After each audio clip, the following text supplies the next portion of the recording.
যদি কোনো প্রশ্ন থাকে তোমাদের বলি যে কোনো সময় যে কোনো প্রশ্ন করে রাখবা, করতে পারবা এনি টাইম। আগে পড়াইছি ভুলে গেছো, লজ্জার কিছু না, স্যার ওই জিনিসটা পড়েছেন আমি ভুলে গেছি, এটা বড় আরো সাহসী একটা পদক্ষেপ। এবং তুমি যে শিখতে আগ্রহী এইটা প্রমাণ। কাজেই কোনো সংকোচ করা, যে কোনো সময় যে কোনো প্রশ্ন করো। আর এর জন্য কিন্তু বাড়িতে পড়তে হবে, না পড়লে কিন্তু প্রশ্ন তৈরি হবে। যত বেশি পড়বা তত বেশি প্রশ্ন তৈরি হবে। ওই প্রশ্নগুলো আমার কাছে ভালো। আর এই ইংরেজিতে দ্রুত আগানোর সম্ভব।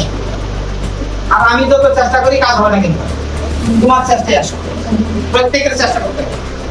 আমাকে প্রশ্ন করতে করতে একবারে কি করে ফেলবো, বিরক্ত হবই না আমি কোনোদিন। এমনকি এমন প্রশ্ন করবা যে আমি আটকে যাবো, তাও খুশি হবো। কেন খুশি হবো? আমি যদি খেতে যাই ওই প্রশ্নের উত্তরটা সেদিন দিতে পারলাম না, আমি পড়াশোনা করে শিখে আসবো, আমার শেখা হইলো।